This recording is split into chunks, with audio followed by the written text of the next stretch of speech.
Жалал Абад шаарында түнкү клубтун жанындагы жаңжалда ур токмокко кабылган 26 жаштагы Мунарбек Бекишев ооруканада каза болду. Дарыгер Абдуламид Сайпидиновдун айтымында жабырлануучу бүгүн саат 14 чамасында үзүлгөн. Бейтаптын баш мээсинде гематома пайда болгон. Кан басымы түшүп, бирде көтөрүлүп жаткан. Ал катуу ур токмокко кабылып, баш мээсинен жабыркаган.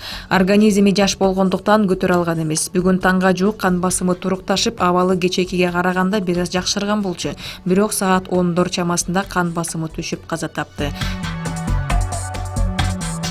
Ноокат районунун айылдарында жана Ноокат шаарында жарандардын телефондорун, дүкөндөрдөгү акчаларын жана мечиттердеги буюмдарды уурдап жүргөн жеринен Бишкек шаарынын 22 жаштагы тургуну кармалды. Бул тууралуу Ош облустук ички иштер башкармалыгы билдирди.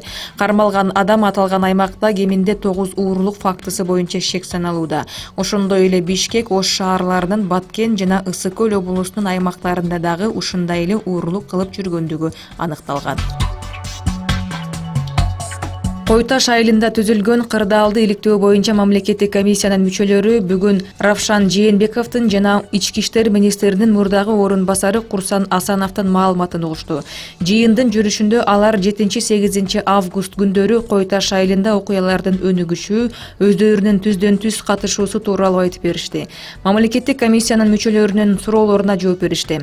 Жогорку кеңештин депутаты Асель Кодуранова жеке себептерине байланыштуу жолугушууга катыша алган эмес. Жумгал районунда 10 сентябрь күнү аба ырайы бузулуп, кар калың жааганына байланыштуу Ой Кайын жайлоосунда калып калган чабандар куткарылууда. Бул тууралуу Өзгөчө кырдаалдар министрлиги билдирди. 11 сентябрь күнү атайын түзүлгөн ыкчам топ бир чабанды мал жандыктары менен Байзак айылына аман-эсен алып келген. Кечээ күнү чабандарды көчүрүп келүү максатында ыкчам топ тартылып, 3 чабанды 2100 баш кою менен аман-эсен күрткүдөн алып түшүшкөн.